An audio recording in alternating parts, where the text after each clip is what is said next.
In 1943, the German army unleashed a beast onto the battlefield. Its name was the Tiger tank. Weighing 56 tons, with its 88mm cannon, it could pierce almost any armor. When Allied soldiers heard its engine sound, panic would begin. It could destroy dozens of Sherman tanks single-handedly. It was so powerful that it became a legend. But this is where the tragedy began. The Tiger didn't win every battle. Most of the time, it couldn't even move. Its engine would break down, fuel would run out, it would get stuck in swamps. Production was slow, maintenance was difficult, and the cost was mind-boggling. Germany couldn't produce hundreds of tanks, just a few hundred super tanks. And that wasn't enough to fill the fronts. The Tiger tank was technically an engineering marvel, but strategically, it was a disaster. It was born as a legend, but in the end, it was crushed under its own weight. In this video, you'll see the Tiger tank's technical superiority, its legendary battles, and most importantly, why it couldn't win the war. And you'll learn that sometimes the best weapon is not the smartest strategy. Birth of a legend.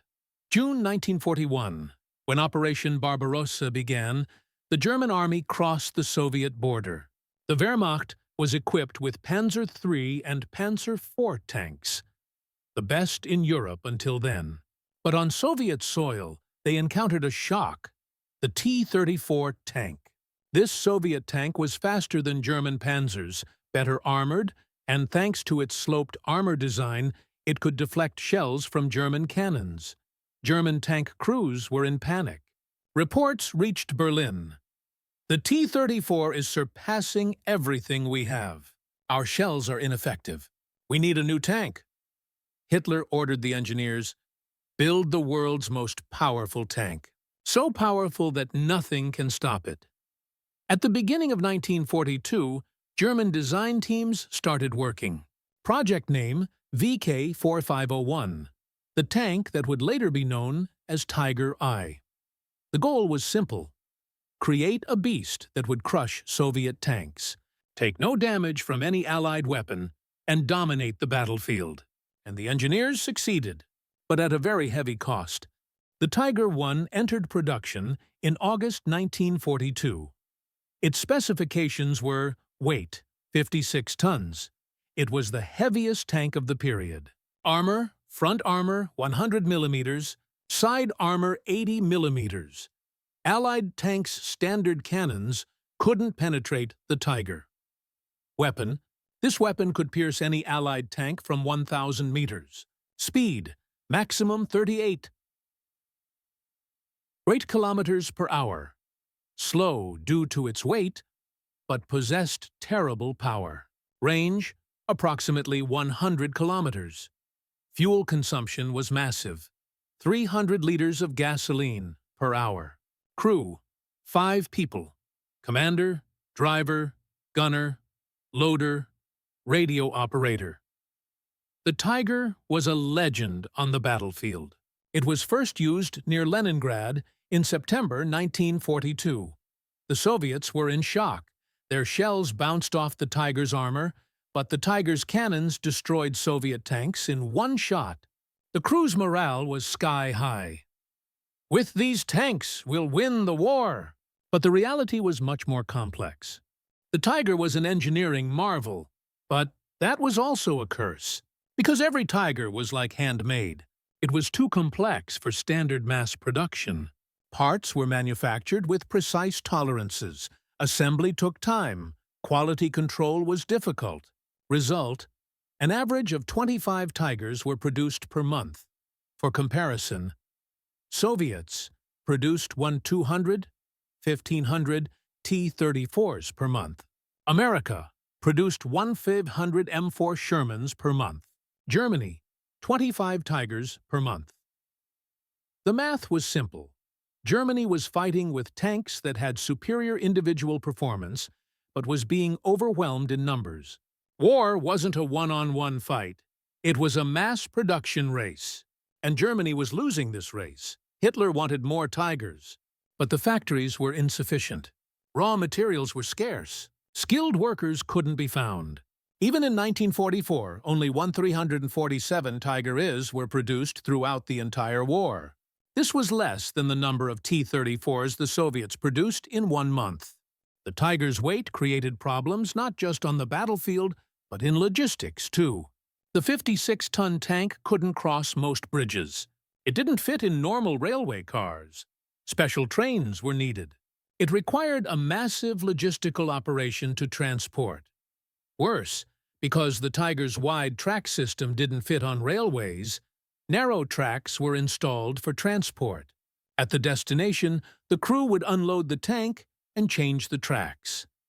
This process took hours, and on the battlefield, time was life. The Tiger had a gasoline-powered Maybach P-45 engine.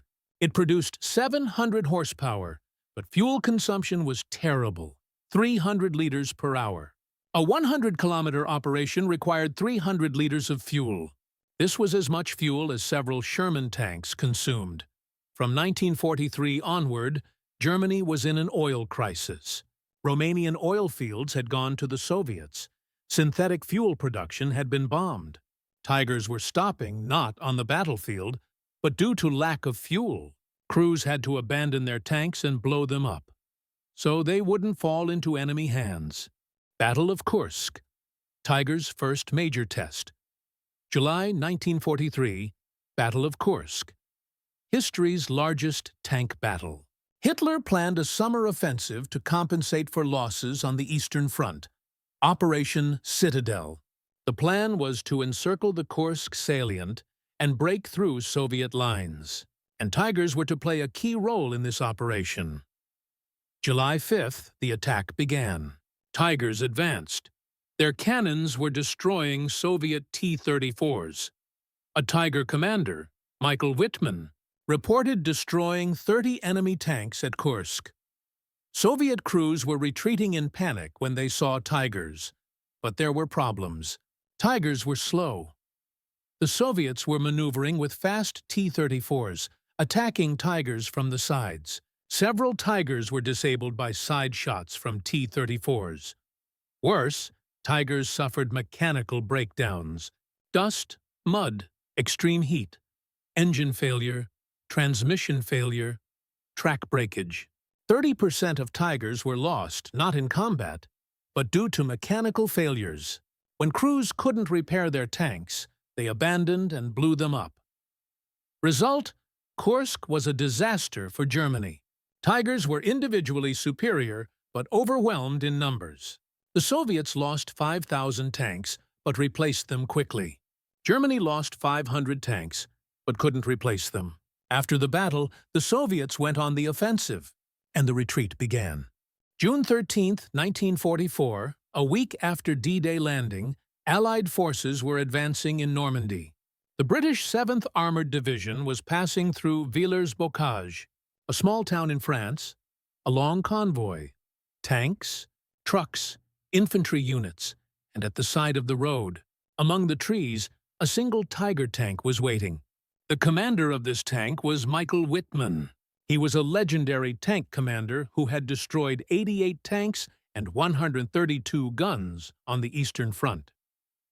Wittmann saw the British convoy. He had no support, but he decided to attack. The Tiger moved onto the road and headed to the front of the convoy. With the first shot, he destroyed a Cromwell tank. With the second shot, another. Panic began. British forces didn't understand what was happening. Wittmann advanced along the convoy. In 15 minutes, 13 tanks, 2 artillery batteries, and 13 half-tracks were destroyed. The British 7th Armored Division was paralyzed, and Wittmann exited the town and disappeared. This was one of the moments that made the Tiger legendary. A single tank stopped an entire British division. It had propaganda value, but the reality was, Wittmann was killed 3 months later in Normandy. His Tiger was bombed by Allied aircraft, because Tigers were defenseless against air attacks. So why couldn't it win the war? Production inadequacy. War was a math game. Germany produced 1347 Tiger. 1. The Soviets produced 84,000 T-34s. America produced 49,000 Shermans. Britain produced 25,000 tanks. Total, the Allies had 158,000 tanks. Germany's Tiger fleet was nothing against this mass. Yes, one Tiger could destroy 10 Shermans, but the 11th Sherman was coming, and the Tiger's ammunition was running out. The Allies' strategy was simple: drown the Tigers in numbers, and it worked. Lack of fuel and spare parts. After 1944, Germany's logistical network had collapsed. Allied bombardments had destroyed factories, railways, oil refineries. Spare parts production had stopped. There was no fuel. Tigers were reaching the battlefield, but couldn't return due to lack of fuel. Example: during the 1944 Ardennes Offensive, Battle of the Bulge, German Tiger and Panther tanks were initially successful. But 5 days later, fuel ran out. Tanks were abandoned in the forests. Crews walked back. A successful offensive collapsed due to logistical inadequacy. Constant breakdowns. The Tiger was a complex machine, and complexity meant fragility. Transmission failure was common. Engines overheated. Tracks got stuck in mud. In cold weather, the engine wouldn't start. A Tiger's operational readiness rate was around 60%, meaning 40% of tanks were always under. Repair? Wrong missions. The Tiger was a defensive tank. With its long-range cannon, it could hit enemy tanks from afar. But Hitler used Tigers in offensive operations. Attacking with a slow, heavy tank with low maneuverability was a strategic mistake. For example, in Normandy, Tigers were used in closed terrain. This eliminated the Tiger's advantages. The long-range cannon was useless because visibility was around 100 meters. Shermans were attacking at close range, trying to hit the Tiger's sides and rear. And it worked. Loss of air superiority. After 1944, the Allies had absolute air superiority. The German Luftwaffe was nearly destroyed. And this was a disaster for Tigers, because the Tiger was defenseless from the air. P-47. Thunderbolt, Hawker Typhoon. Allied fighter planes were hunting Tigers with rockets and bombs. Top armor was only 25 millimeters. Rockets easily pierced it. Crews couldn't move during the day. Tigers traveled at night, hiding under camouflage during the day. But this destroyed operational flexibility.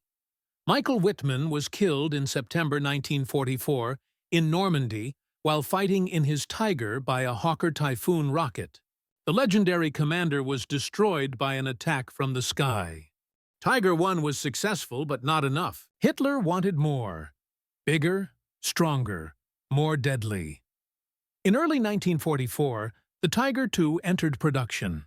Its specifications were weight, 68 tons. History's heaviest mass production tank. Armor, front armor 150 millimeters, sloped design. No Allied tank could pierce it. Speed, 38 kilometers per hour. Same as Tiger I, but heavier. Tiger II was invincible on paper, but the reality was, it was too late. In 1944, Germany was collapsing. Factories had been bombed. There were no workers. Raw materials were scarce. A total of 489 Tiger IIs were produced, and most were abandoned due to lack of fuel. Tiger was legendary on the battlefield, destroying enemy tanks from 2,000 meters. But its strategic impact was zero, because Germany had already lost the war. The Allies' response: Sherman and T-34, the American M4. Sherman wasn't as powerful as the Tiger. Its 75 millimeter cannon couldn't pierce the Tiger. Its armor was weak. The Tiger's 88 millimeter destroyed Shermans in one shot. But the Sherman had one advantage: numbers and reliability. America produced 1/500 Shermans per month. It was simple, easy to produce, quick to repair. Spare parts were abundant. Crew training was standardized. And most importantly, Shermans were everywhere. In Europe, the Pacific, North Africa. The Allies' tactic against Tigers was simple. Attack in swarms. 5 Shermans would attack 1 Tiger. One would draw attention from the front. Others would shoot from the sides and rear. The Tiger's crew couldn't fire at 5 targets simultaneously.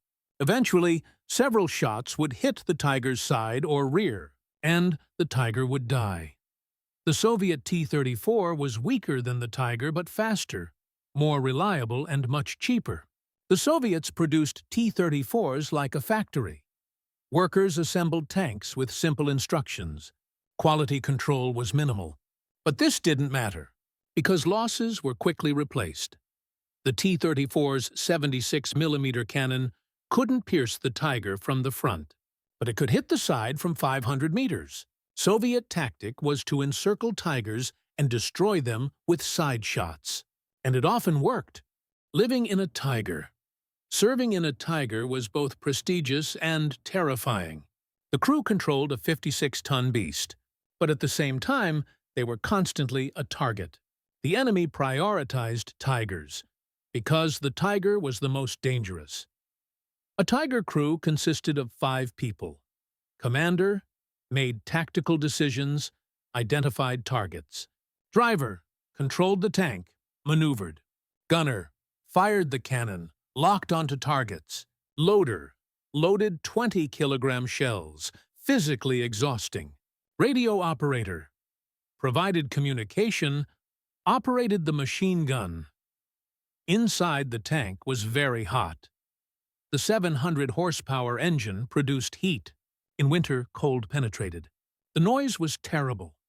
Engine, cannon fire, enemy shells hitting the armor, and worst of all, fear. Because the Tiger crew knew, if the tank was hit, their chances of escape were low. The Tiger's escape hatches were narrow. When fire broke out, the crew would be trapped. Many Tiger crews burned to death. Legendary commanders, Michael Wittmann, destroyed 138 tanks, 132 guns. Legendary commander, killed in 1944. Kurt Knispel destroyed 168 tanks, history's most successful tank commander. Little known because he had no propaganda value. Killed in 1945. Otto Carius destroyed over 150 tanks. Became a pharmacist after the war. Died in 2015. These commanders turned the Tiger into a work of art.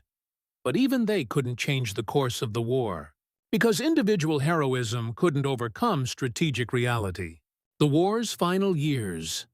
End of the Tigers. After D-Day, Allied forces poured into Europe. In the east, the Soviets were unstoppable. Germany was retreating on every front, and Tigers became the symbol of this retreat. There was no fuel. Many Tigers were abandoned on the road. Crews blew up their tanks and walked back. Some Tigers were too damaged to repair. There were no spare parts. There were no qualified technicians. By early 1945, only a few Tigers remained near Berlin, and even they couldn't stop the Soviet wave. April 1945, the Soviets besieged Berlin. Street-by-street fighting began inside the city. A few Tigers tried to defend the city, but in closed spaces, narrow streets, the Tigers' advantages disappeared. Soviet infantry hunted Tigers using Panzerfaust rocket launchers. April 30th, Hitler committed suicide. May 2, Berlin surrendered, and Tigers merged with the rubble. Conclusion: why did it fail? The Tiger was tactically perfect, superior in individual combat, but strategically a disaster because it depleted resources and wasted production capacity. Instead of producing Tigers, Germany could have produced more Panzerviehs or Stugee 3s. These tanks were simpler, cheaper, more reliable. They could have provided numerical superiority, but Hitler, with his superweapon obsession, invested in the Tiger. Result: Germany fought with a small number of super tanks. The Allies fought with a large number of good tanks, and numbers defeated quality. Hitler was overconfident in technology. He thought, if we create miracle weapons, we'll win the war. The tiger was part of this obsession. But the reality was, war wasn't won with a single weapon. Logistics, production capacity, manpower, strategy, all were important. And Germany was losing in these areas. Tigers might have had propaganda value. They might have raised crew morale. But they couldn't change the course of the war. When the war ended, the Allies examined tigers. Engineers analyzed the design. Some tigers were sent to museums. Today, only 7 operational tigers remain in the world. The most famous is at the Bovington Tank Museum in England. The tiger became a legend in pop culture. Films, books, video games, all immortalized the tiger. Because the tiger was a tragic combination of power, technology, and defeat. If Panzer IV had been produced instead of Tiger. Imagine, Germany doesn't invest in the Tiger program. Instead, allocates resources to Panzer IV and Stug 3 production. These tanks are simpler, cheaper, more reliable. With the same resources, maybe 10,000 Panzerviehs could have been produced. In this scenario, Germany would be stronger in numbers. At Kursk, Normandy, Ardennes, there would be more tanks on every front.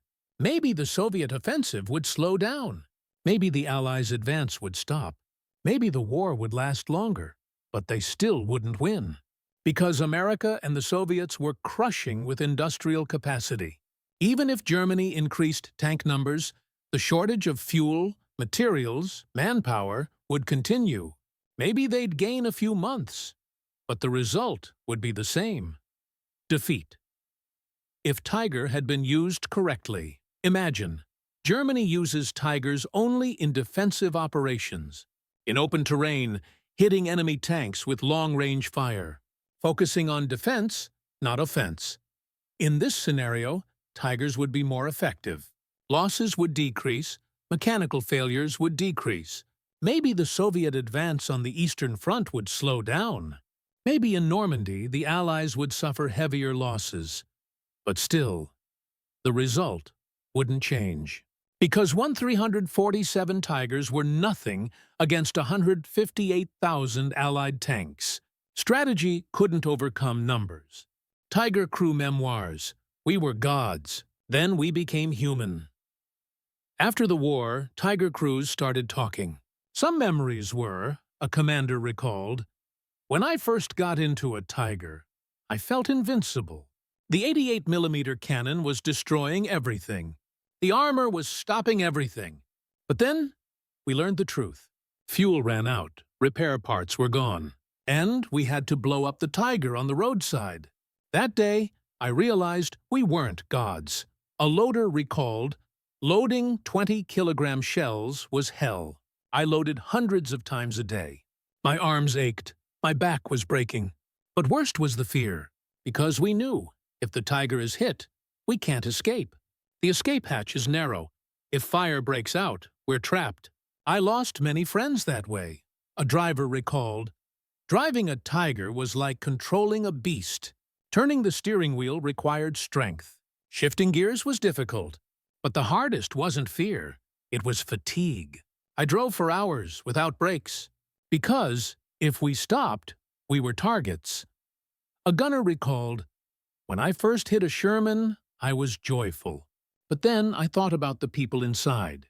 They were like me. Someone gave an order. I pulled the trigger, and they died. After the war, I could never sleep, because every night I see that burning Sherman." Otto Carius, the surviving legend. Carius said in an interview, "The Tiger was our best tank, but it couldn't win the war, because war isn't won only with weapons. Strategy, logistics, resources, all are important. While we were fighting in Tigers, the enemy was coming with thousands of tanks, and in the end, we were overwhelmed by numbers. But I'll never forget one thing, that feeling of power in the Tiger. Hitting enemy tanks from 2,000 meters, hearing shells bounce off the armor. In that moment, you felt invincible. But that feeling was a deception, because in reality, we were all defenseless. The tiger in the Allies' eyes. American Sherman crews feared the Tiger because they knew, in a one-on-one encounter, the Sherman would lose. An American tank commander recalled, "The first time I saw a Tiger, I froze. That giant was slowly turning toward us. It aimed its cannon, and I knew we were going to die. But we were lucky. Another Sherman passed by us, distracted the Tiger. We shot at its side. The Tiger stopped. But that day, I learned what fear is. The Allies' tactic against tigers was simple: avoid and call for help. If you see a tiger, don't try to hit it alone. Call for help, request air support, request artillery fire, or attack with several tanks together. Soviet T-34 crews viewed the Tiger differently. They weren't afraid, because for them, the Tiger was just another target. Soviet tactic was encircle the Tiger and destroy it with side shots. A Soviet commander recalled, "The Tiger was powerful, but slow. We maneuvered quickly with T-34s. While the Tiger turned toward us, another T-34 was coming from behind. The Tiger couldn't fire at two targets simultaneously. Eventually, someone would hit its side, and the Tiger would die." The Soviets didn't see the Tiger as a problem. They saw it as an obstacle, and they overcame obstacles with numbers. The Tiger influenced modern tank design. After the war, all countries examined the Tiger's technical features. Some concepts were reflected in modern tanks. Powerful cannon. The Tiger's 88mm cannon became the ancestor of modern tanks' main guns. Today, tanks are equipped with 120mm or 125mm cannons. Thick armor. The Tiger's armor philosophy inspired modern tanks. But modern tanks use reactive armor and composite materials. Lighter, stronger. Crew comfort. The Tiger had spacious interior volume for its time. Modern tanks further improved crew comfort. But modern tanks also learned from the Tiger's mistakes. Simplicity, reliability, logistical support, all form the foundation of modern tank design. Difference of modern tanks. Today's modern tanks: American M1 Abrams, German Leopard 2, Russian T-90 are much more powerful than the Tiger, but, at the same time, much simpler and more reliable. Because modern armies learned the Tiger's lesson, the best tank isn't the most powerful tank. It's the most reliable and most producible tank. End of a legend. May 1945, in Berlin streets, there was ash and rubble. Abandoned Tigers lay burned, shattered. Soviet soldiers looked at these giant machines and took photos as a victory monument, and somewhere a Tiger crew was abandoning their tank and walking back. The commander looked at the Tiger one last time. "It was our best tank," he said. But it wasn't enough, because the Tiger was a paradox. Technically perfect, strategically a disaster. Tactically superior, logistically a nightmare. Perfect for propaganda. Insufficient for war. The Tiger was the symbol of Germany's war philosophy. Quality, technology, excellence. But war didn't care about these things. War cared about numbers, resources, logistics. And in these areas, Germany was losing. And in the end, Tigers faded into history. But their legend remained. The Tiger I is one of history's most iconic tanks. Its technical excellence, battlefield performance, legendary commanders, all made the Tiger unforgettable. But strategically, the Tiger was a failure, because Germany asked the wrong question. What would be the most powerful tank? But the right question was, what would be the tank that wins the war? The most powerful tank was the most expensive, most complex, least producible. The war-winning tank was simple, reliable, mass-producible, and the Allies gave the right answer to this question. Sherman, T-34. The Tiger was an engineering marvel. But war wasn't an engineering competition, it was a survival race. And to survive, numbers, resources, logistics were needed. The Tiger had none of these. In the end, tigers disappeared. But the Allies won because they fought with the right strategy. And history taught us this: the best weapon is not the weapon that wins the war. What wins the war is strategy. Don't forget to subscribe. Every day we tell the story of World War II through the eyes of German soldiers, commanders, and engineers. Don't miss the real story.